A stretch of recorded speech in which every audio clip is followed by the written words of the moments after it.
चले 11th chemistry की तरफ आगे बढ़ते हैं सर हम। ठीक है, 11th केमिस्ट्री में अब हम आगे हैं अगले नेक्स्ट पार्ट के इसके। यहां से कुछ इंपॉर्टेंट पार्ट स्टार्ट हो जाएगा, धीरे धीरे वो बढ़ता जाएगा। आज हमारा पार्ट है डिस्कशन का, describe the nature of light and characteristics of radiant energy. तो सर हम nature of light and characteristics of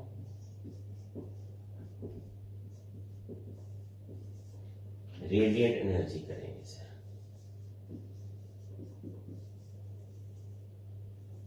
ठीक है सर, तो ये है हमारा आज का टॉपिक सर। देखिए हम बात कर रहे हैं सर लाइट की।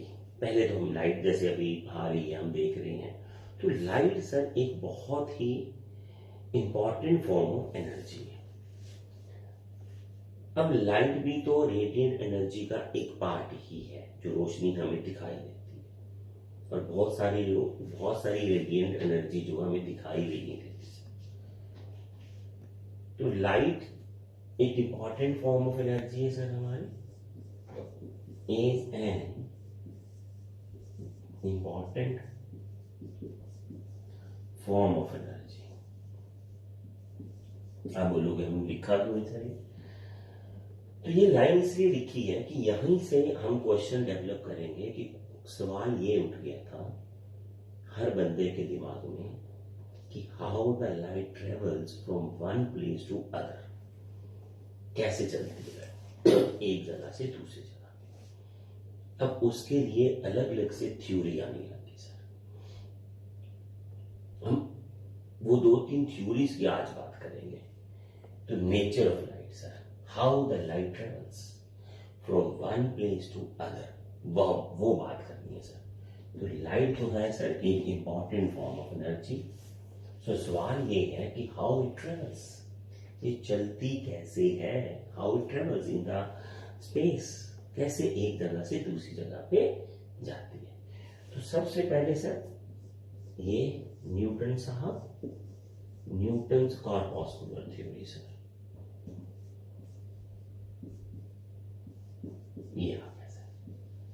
ये पहली थ्योरी थी जो उन्होंने हमें बताया था कि वो ये सोचते हैं कि जो लाइट है स्ट्रीम ऑफ पार्टिकल्स है, जिसको हम कॉर्पस्कुल्स कहते हैं ऑफ लाइट है, और ये हमारी आईज में सेंसेशन प्रोड्यूस करते हैं। और इस तरह से लाइट एक स्ट्रीम ऑफ पार्टिकल के रूप में स्पेस में एक जगह से दूसरी जगह पे ट्रेवल करती है। समझिए आप? So according to this, light is stream of energy particles called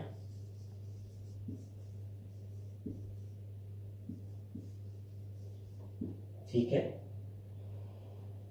and which create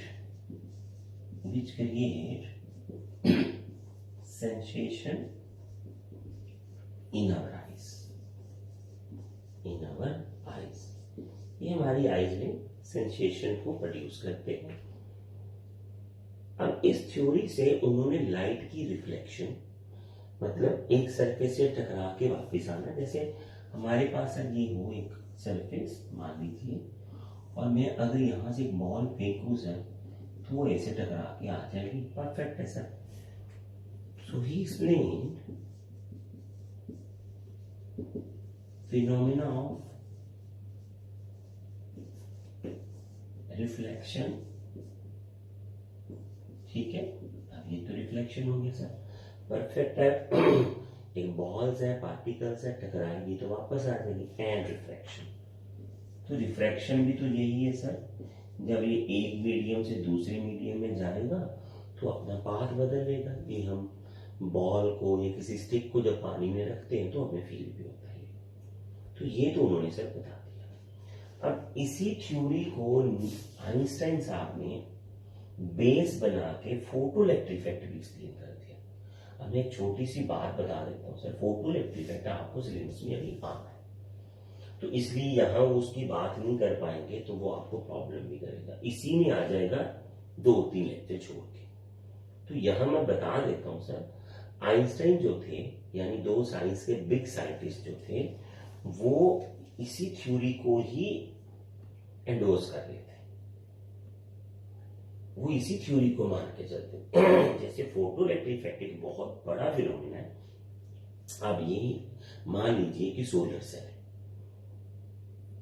तो वो फोटो इलेक्ट्रिक इफेक्ट का ही पार्ट है। अब वो आज भी इस थ्योरी से एक्सप्लेन होता है। तो रिफ्लेक्शन है, रिफ्रैक्शन है, तो यहां डाल देते हैं सर एंड, ठीक है, and Einstein explained photoelectric effect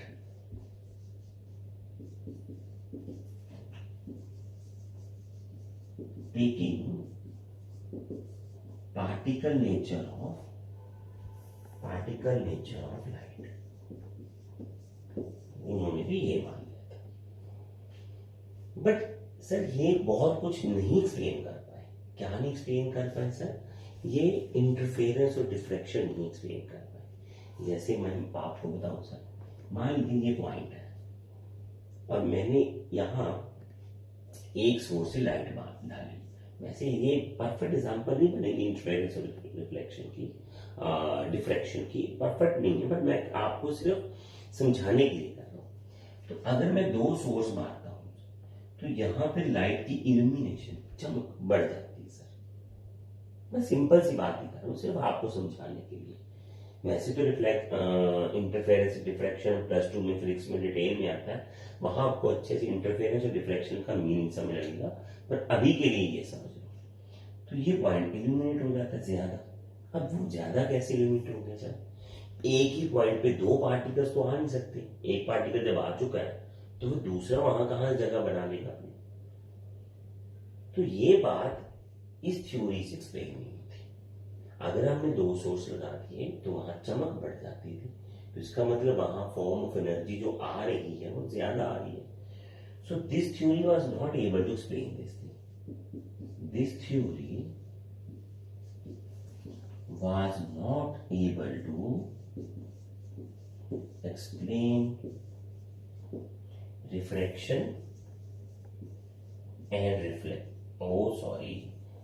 interference and diffraction. Interference and diffraction. मैं आपको एक छोटी सी और बात बता देता हूँ सर। आप जब लेक्चर लिखते हो तो साथ साथ मैं नोट्स भी लिखता हूँ आपके लिए। अब हो सकता है किसी बच्चे को ये अच्छा नहीं लगता, उनको लगता है कि मैं लेक्चर सुनने ही आया था तो मैं सुनूं तो बस चलता बनूं यहाँ से, तो बाद में अपनी टेक्स्ट बुक से पढ़ लूंगा। थोड़ा सा डिफरेंस कर दिया था हमने सर, मेहनत ही कर रहे हैं आप ही के लिए।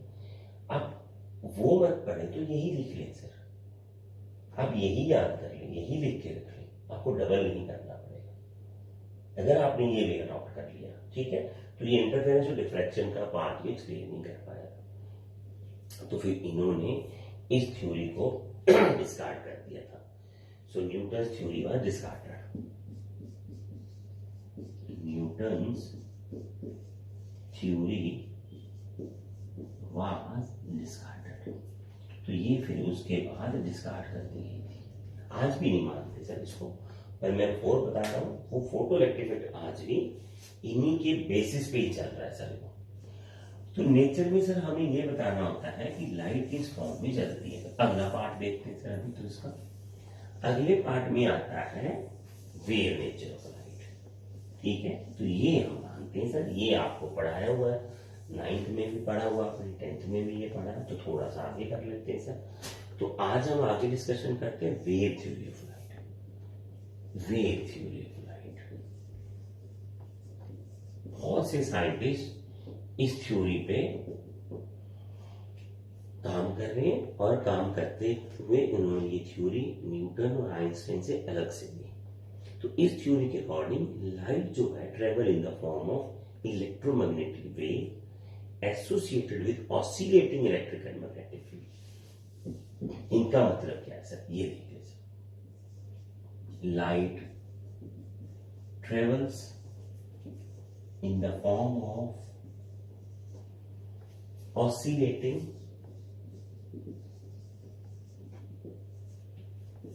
electric and magnetic field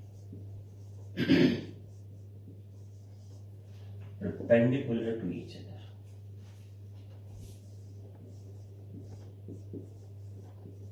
Called electromagnetic wave. अब इसका मतलब क्या है सर? अब मैं आपको वेव थ्योरी के आने की वजह है, हाइजेन का प्रिंसिपल को फ्लॉप किया था। ये मैक्सवेल है और जो और साइंटिस्ट हैं, मैक्सवेल इस थ्योरी को एंडोर्स करते हैं। वो कहते हैं कि जो लाइट है सर, इलेक्ट्रिक फील्ड जैसे किसी सोर्स से बाहर आती है एनर्जी, इलेक्ट्रिक किसी भी सोर्स से, तो वो इलेक्ट्रिक या मैग्नेटिक एनर्जी के रूप में आती है। इलेक्ट्रिक एनर्जी जब ऑसिलेट होती है तो वो मैग्नेटिक एनर्जी पैदा करती है, और मैग्नेटिक जब ऑसिलेट होती है तो इलेक्ट्रिक पैदा करती है।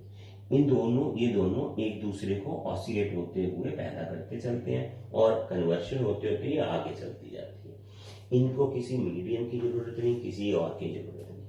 They can travel through vacuum also.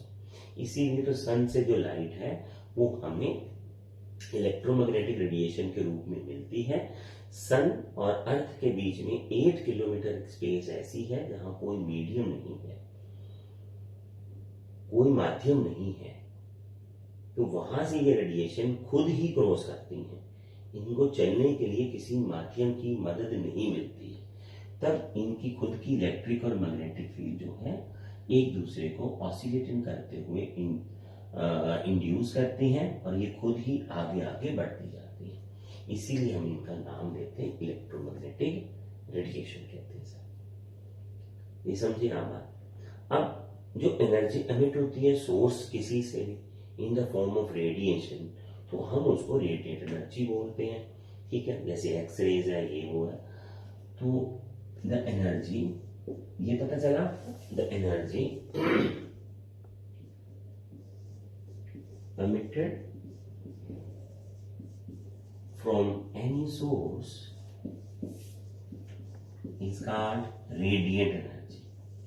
अब इसको रेडिएंट क्यों बोलते हैं सर? जो एनर्जी बाहर रेडिएट होती है, बाहर आती है, रेडिएंट एनर्जी बोलते हैं सर उसको। ये एनर्जी जो है बाहर आती है और in the form of radiation, और ये ट्रेवल करती है, and it travel in the form of radiation. हम इसको रेडिएशंस भी बोलते हैं सर।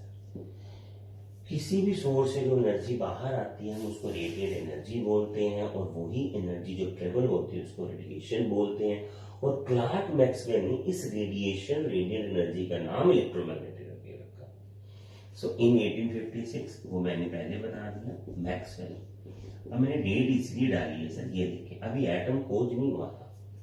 देखिए आप 1856 is the place when atom is electron proton अभी बने नहीं थे, ढूंढा नहीं गया था, मेंडल का पीरियोडिक टेबल आया नहीं था अभी। मैक्सवेल तो इलेक्ट्रोमैग्नेटिक फील्ड पे काम करते थे, तो 1856 में मैक्सवेल ने इनका जो नाम था, या इनको रेडिएटेड एनर्जी को बोला कि इसके wave vector. In 1956 Maxwell proposed that radiation has wave vector. वो है ना, हमने वेव नेचर होती है सर, ये है सर, ये एक वेव के रूप में चलेगी दोनों, इसमें ऐसे चलती है सर। ये है, ये वेव हमने चला दी, और ये वहां इलेक्ट्रिक और मैग्नेटिक, यानी 90 बन रहा है, ठीक है। मतलब जब ये ऑसिलेट होके आई तब इन्होंने ये पैदा कर दी, जब इसने ऑसिलेशन की तब ये पैदा होगी, जब ये पैदा हुई तो फिर ये ऑसिलेशन वाली पैदा हुई। इस तरह से एक दूसरे को पैदा करते हुए ये वेव आगे बढ़ती जाती है। This is called wave form. तो वेव नेचर और वेव, ये इस टाइम पे बोला गया था 1856 में। तो इनको उसने बोला था वेव नेचर और वेव और इलेक्ट्रोमैग्नेटिक वेव सर, और इलेक्ट्रोमैग्नेटिक वेव, ये बोला था। समझे बात? अब इलेक्ट्रोमैग्नेटिक वेव बोला था इसको, तो जो रेडिएशंस इलेक्ट्रोमैग्नेटिक वेव के में है, तो एग्जांपल के तौर पे आप ले लीजिए सर एक्सरेज, ये भी रेडिएंट एनर्जी है, यूवी रेज, गामा रेज और विजिबल रेज, ये सब यही है sir, they all are electromagnetic waves. ठीक है, ये सब इलेक्ट्रोमैग्नेटिक वेव है and they all travel with same speed, c equal to 3 into 10 raised to power 8 metre per second. इन सब की speed sir 3 into 10 raised to power 8 metre per second है, और इससे ज्यादा स्पीड नहीं होती। They are the fastest on this universe. अब हमें जो पता है, ठीक है, तो ये फिक्स स्पीड है सर, सबकी फिक्स स्पीड है। अब ये आपको यहां से समझना है वेव थ्योरी। जितना समझ आएगा आपको ये वाला पार्ट, वो थोड़ा बहुत तो रहेगा आपके दिमाग में, क्योंकि ये पूरे का पूरा टॉपिक तो +2 में आ जाएगा आपको, क्योंकि वो वेव तक पहुंचते पहुंचते हम नेचर पे कैसे पहुंचते हैं, क्यों करते हैं, वो थोड़ा सा आ जाता है। बट फिर भी मैंने बहुत कोशिश की है कि आपको ये सारा पता चले कि जैसे ये ट्रेवल करता है, ये इलेक्ट्रोमैग्नेटिक वेव्स ऑसिलेटिंग है। उसने क्यों बोला था इसको, मैंने बोला आपको कि वहां वैक्यूम है, तो फिर वो उसका क्वेश्चन ये था कि जब पार्टिकल नेचर तो है नहीं, और वेव जो जैसे मैं साउंड वेव की बात करूँ आपसे, जैसे अभी मैं बोल रहा हूं, अगर माध्यम ना हो, वैक्यूम हो, हवा ना हो, वैक्यूम हो इस रूम में, तो मैं जितना मर्जी लाउड बोल लूं, आपको ये आवाज कहीं और बैठे क्लास में सुनेगी नहीं। साउंड के वेव को एक जगह से दूसरे जगह पे ट्रेवल करने के लिए माध्यम, मीडियम की जरूरत पड़ती है। ये वैसे नहीं ट्रेवल करते, बट लाइट वेव को नहीं पड़ती है, क्योंकि सूरज से अर्थ पे रोशनी तो आ रही है, रेडिएशंस आ रही हैं। उसका आने का कारण है क्योंकि there is a 8 kilometre vacuum between earth and sun atmosphere. तो फिर वो कहां से गुजर गई, वहां से, तो वैक्यूम में, इसीलिए उन्होंने ऑसिलेटिंग इलेक्ट्रोमैग्नेटिक वेव को मान लिया था। अब जैसे सूरज के लिए हम मानते हैं कि देयर आर लॉट्स ऑफ जो bomb type explosions are happening, and since there is a vacuum between sun and earth, तो हमें सन में होने वाले एक्सप्लोजन, हीट के, हीलियम के, जो atomic bomb type, hydrogen bomb type वहां एक्सप्लोड हो रही है, उनकी आवाज नहीं आती है। समझे आप? तो ये था हमारा नेचर ऑफ लाइट पे छोटा सा आपके लिए ब्रीफ सा लेक्चर, एंड आई होप कि आप इसको अच्छे से नोट्स लिख लेंगे और इसको याद भी कर लेंगे। ठीक है सर। अब आती है सर कैरेक्टरिस्टिक्स। देखिए नेचर तो डिफाइन होगी सर, वेव हमने बना दी है, ये वाली सर, ये होती है वेव हमारी, ऐसे ये तो वेव होगी सर।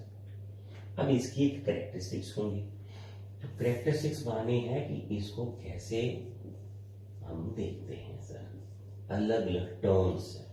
तो पहली टर्म है वन वेवलेंथ, वेवलेंथ इसको बोलते हैं सर लैम्डा। क्या बोलते हैं सर? Lambda, lambda. अब लैम्डा क्या है सर? बेसिकली तो इट इज द डिस्टेंस। अब इसको बोलते हैं सर क्रेस्ट, जो अप पे होता है इसको बोलते हैं हम crest, and distance between two consecutive crest is known as one wavelength. So distance between two consecutive मतलब साथ वाले क्रेस्ट और ट्रफ्स। ये ट्रफ होता है सर हमारा, क्रेस्ट एंड ट्रफ होता है sir.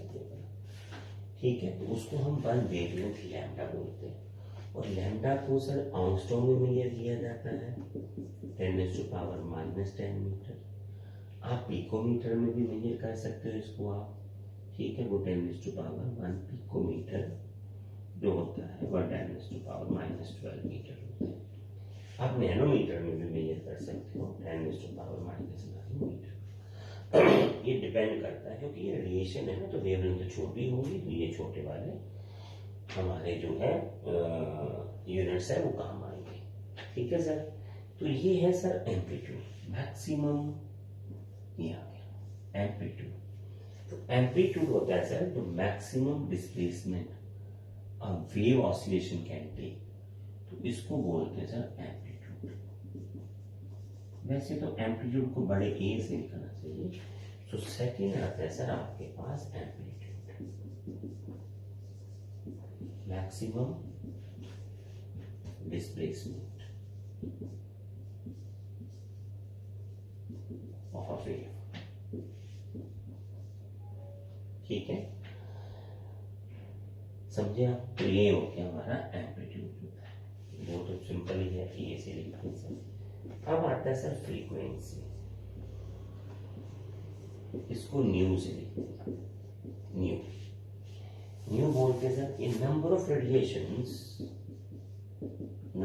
Radiation passing through a point in 1 second, passing through a point in 1 second।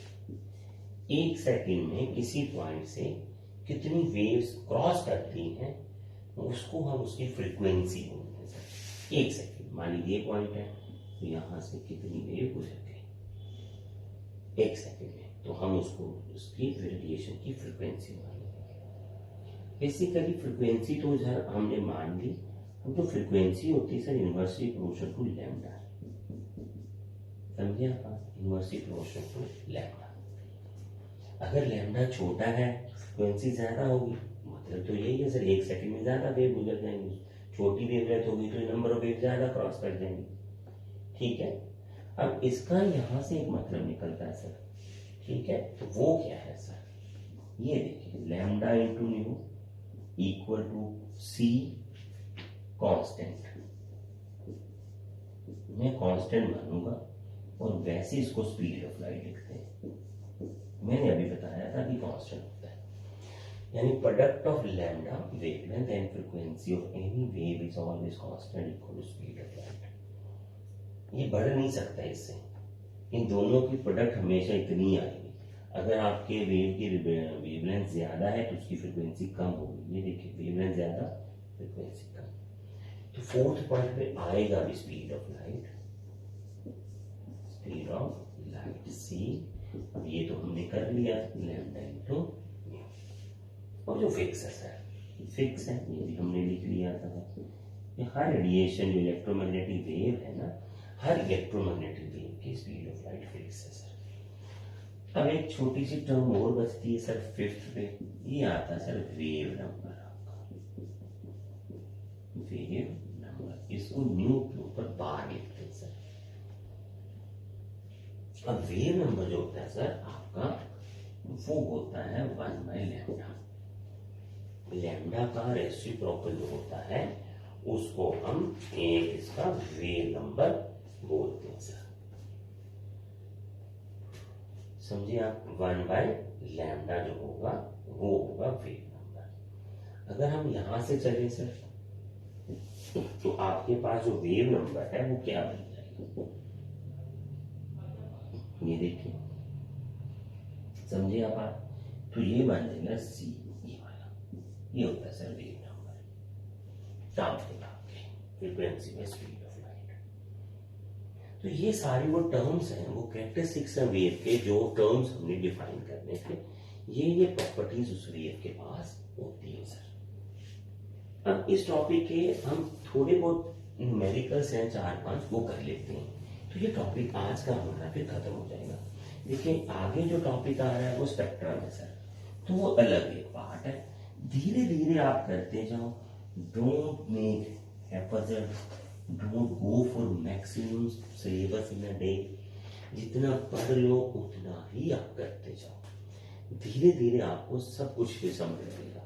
अगर आपने स्पीड बढ़ा दी कहीं भी तो फिर वो याद नहीं रहेगा आपका। सिलेबस सर करना नहीं है, सिलेबस को समझना भी है और सिलेबस को अच्छे से ग्रैस्प करके यूज भी करना है। क्वालिटी देखनी है आपने, क्वांटिटी नहीं देखनी, ठीक है। चलो अब छोटा सा क्वेश्चन ले लेते। देखिए मैंने पहले ही बोला था this is part of our YouTube channel and our local studies in our centre, कि एक तो टॉपिक कर ले जाए, जैसे आज ये टॉपिक कर लिया, अब इस टॉपिक को हम इसके कॉन्सेप्ट्स, न्यूमेरिकल्स, कंसेप्चुअल के साथ समझेंगे। हर एक टॉपिक के 2 टॉपिक के बाद आपको ऐसा ही मिलेगा अपने पूरे चैनल पे। हर लेक्चर के बाद आपको वो थ्योरेटिकल के बाद ये मिलता है, तो थोड़ा और अंडरस्टैंड होगा। अब जितनी कैरेक्टरिस्टिक्स आपने पढ़ी हैं अभी वो सारे को अब हम अप्लाई करते हैं। जैसे पहला क्वेश्चन करते हैं सर, ये आता है हमारे पास, calculate the frequency and wavelength of light. Frequency and wavelength of light, ये कैलकुलेट करना है सर। तो ये है हमारे पास पहला पॉइंट है, इसका कैलकुलेट करना है। ये दिया हुआ हमारे पास, और ये है हमारे पास सेकंड, तो 4.4 न्यू दे रखा है इसमें, ठीक है। ये वाला दे रखा है हमारे पास, ठीक है। एम म्यू दे रखा है ये, और ये दे रखा तीसरा पॉइंट ये है 580 नैनोमीटर। देखिए अभी हम क्वेश्चन शुरू करते हैं sir. Calculate the frequency and wavelength. तो वेवलेंथ तो सर यही है पहले की, तो वेवलेंथ है 5000 10⁻⁻10 मीटर। तो 3 आपने अगर काटने हैं तो काट लो सर इसमें से, नहीं तो फिर ऐसे ही छोड़ो। फ्रीक्वेंसी सर, फ्रीक्वेंसी आपको पता है c/λ, सी कहीं नहीं गिवन, नहीं गिवन तो इतनी ले लो सर, ये तो फिक्स है, ये बदलनी नहीं है, तो ये 10⁻⁻10 आ गया, ठीक है। तो ये है आपके पास इसकी फ्रीक्वेंसी। ये देखिए फ्रीक्वेंसी बहुत सारी होगी, ठीक है। तो ये आ गया आपके पास, अगर हम इसको सॉल्व करेंगे तो 6 × 10⁻14 पर सेकेंड, मतलब समझिए सर इतनी वेव्स 1 सेकेंड में क्रॉस करती है पर सेकेंड। हर्ट्ज भी बोलते हैं, मैंने वहां तब फ्रीक्वेंसी में यूनिट्स नहीं बताए थे, छूट गए ना। पर सेकेंड बोलो या हर्ट्ज बोलो, फ्रीक्वेंसी के लिए यूनिट्स है सर, तो इसको हम हर्ट्ज लिख देंगे। मैंने वो अभी बोल दिया था, अभी मैं लिख देता हूँ सर। ये आ गया हमारा, ये पहला पार्ट आपका सॉल्व हो गया। तो वेवलेंथ ऑफ एंड आ गया सर आपके पास।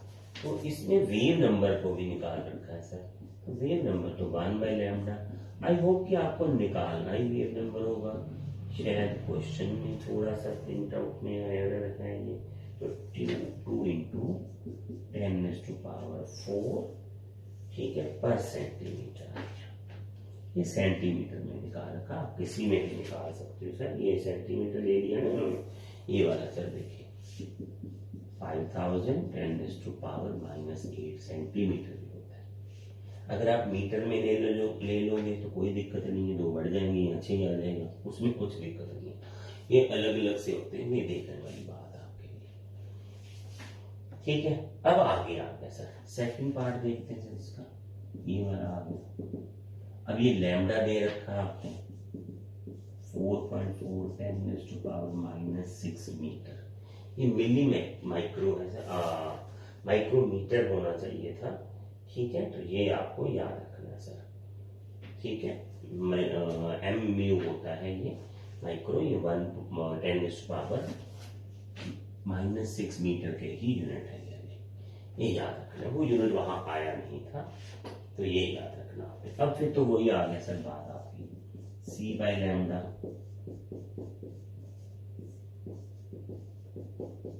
-6। तो यहां फिर इसका सीधा ही आंसर दे देते हैं सर 6.8 10⁻13 हर्ट्ज। ठीक है, तो 13 हर्ट्ज आ गया आपके पास। वेव नंबर ले लिया सर इन्होंने, फिर वही 1/λ 4.4 और ये 10⁻, आपको लेना है यहां। ठीक है, हाँ जी,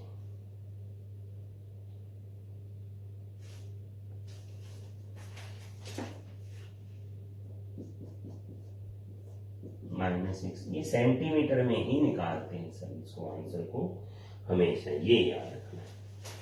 अब ये एक ना छोटी सी बात याद रखें सर, ये थोड़ा सा यूनिट में ध्यान रखना है। ये माइक्रोमीटर को ऐसे भी लिखा जा सकता है, ये वाला 10⁻⁻6 होता है, ये थोड़ा उल्टा लिखा गया था, थोड़ा ध्यान रखना आपने। ये मीटर आ गया, ये आ गया, तो ये आपके पास 10⁻⁻4 आ जाएगा।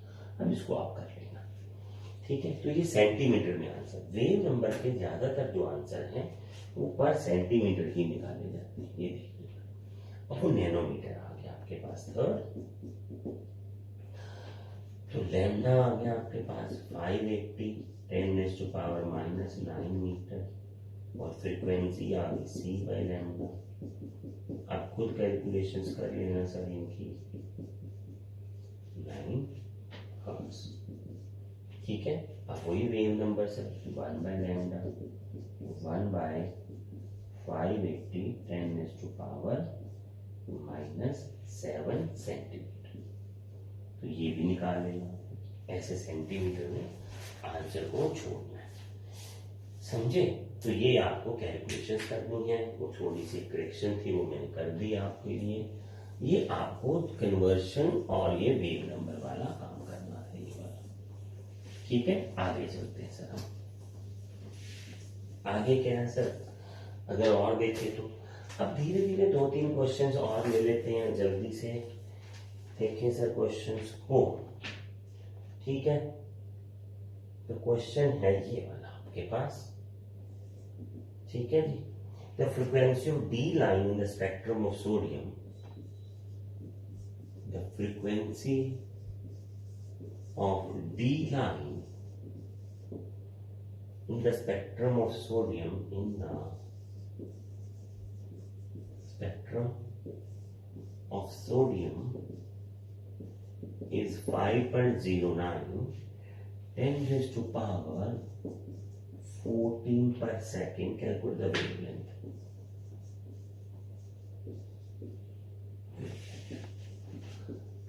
आपको कुछ नहीं करना सर, ये डी लाइन क्या है, ये स्पेक्ट्रम क्या है, वैसे तो नेक्स्ट लेक्चर में वो क्लियर हो जाएगा। हम ये तो फ्रीक्वेंसी से मतलब बस, ये आपकी सर अपनी फ्रीक्वेंसी और सी आपको गिवन ही है। आपने निकालनी है वेवलेंथ, तो c/ν लिख लेंगे हम, ये वाले।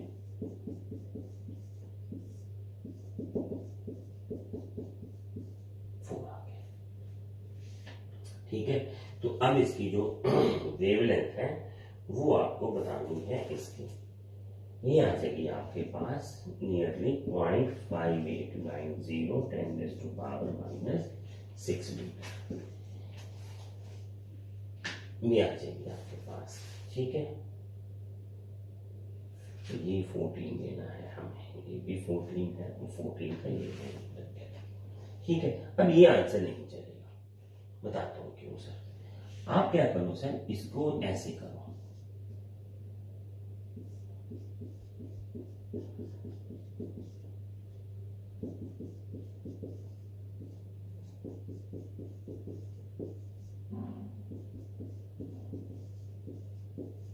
ये चलेगा आंसर, नैनोमीटर है।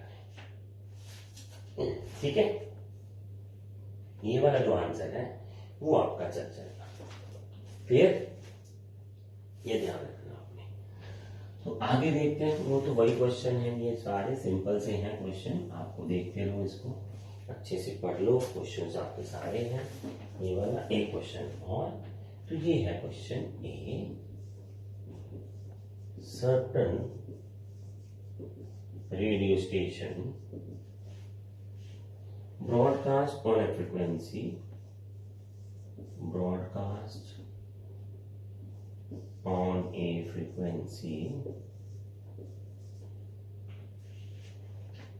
of 920 kilohertz. What is the wavelength of electromagnetic radiation? So what is wavelength of electromagnetic radiation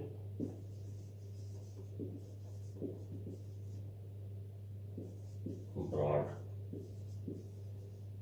by the station?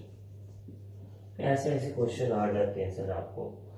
तो ये फ्रिक्वेंसी दे रखी है सर उन्होंने किलोहर्ट्ज में, 920 10⁻³ हर्ट्ज, हमें तो यही चाहिए था। वेवलेंथ c/μ 10⁸ 920 10⁻³ ठीक है। तो ये आ गया आपके पास 326 मीटर। ये वेवलेंथ और इतनी, तो ये इतनी बड़ी वेवलेंथ है सर, बहुत बड़ी वेवलेंथ है, 326 मीटर, 1/3 ऑफ किलोमीटर है। ये भी हो सकता है, जरूरी नहीं कि हर बार वेवलेंथ बहुत छोटी होगी। तो आपको ये समझने वाली बात है सर, ये देखिए ये फ्रीक्वेंसी कम है। अब इसमें क्या है सर, जब फ्रीक्वेंसी कम होगी किसी भी वेव की तो उसकी एनर्जी कम मानी जाती है। अब उसकी वेवलेंथ ज्यादा है तो इसका मतलब है सर वो पास ही गिर जाएगी, ज्यादा दूर तक नहीं जाएगी।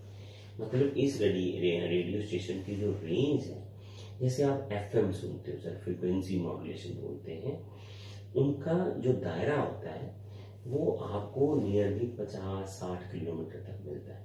ऐसे तो जो बेस्ट चलते हैं वो 25, 30, 40 किलोमीटर तक ही चलते हैं आपके, ठीक है। उसके बाद उनकी जो पावर है फेड आउट होती है, आपको सिग्नल अच्छे से सुनता नहीं है, कई आ जाते हैं आगे due to certain other factors हैं। बट अगर आप लो फ्रिक्वेंसी वाली वेव लेके तो वो ज्यादा दूर नहीं जाएगी। वैसे वो फ्रिक्वेंसी मॉड्यूलेशन का अलग पार्ट है, तो वो अलग करेंगे। तो ये ब्रॉडकास्ट में किलो हर्ट्ज वाली दे गया तो वेवलेंथ इतनी होगी उसकी, ठीक है। तो ये था हमारा आज रेडिएशन की नेचर और कैरेक्टरिस्टिक्स में टॉपिक, और उसमें कुछ न्यूमेरिकल्स वाला पार्ट है, ठीक है। आगे चलेंगे, फिर आगे स्पेक्ट्रम पे बात करेंगे, फिर हाइड्रोस्पेक्ट्रम पर धीरे धीरे आपका एटॉमिक स्ट्रक्चर बढ़ता जाएगा, ठीक है सर। चलिए आगे देखेंगे फिर।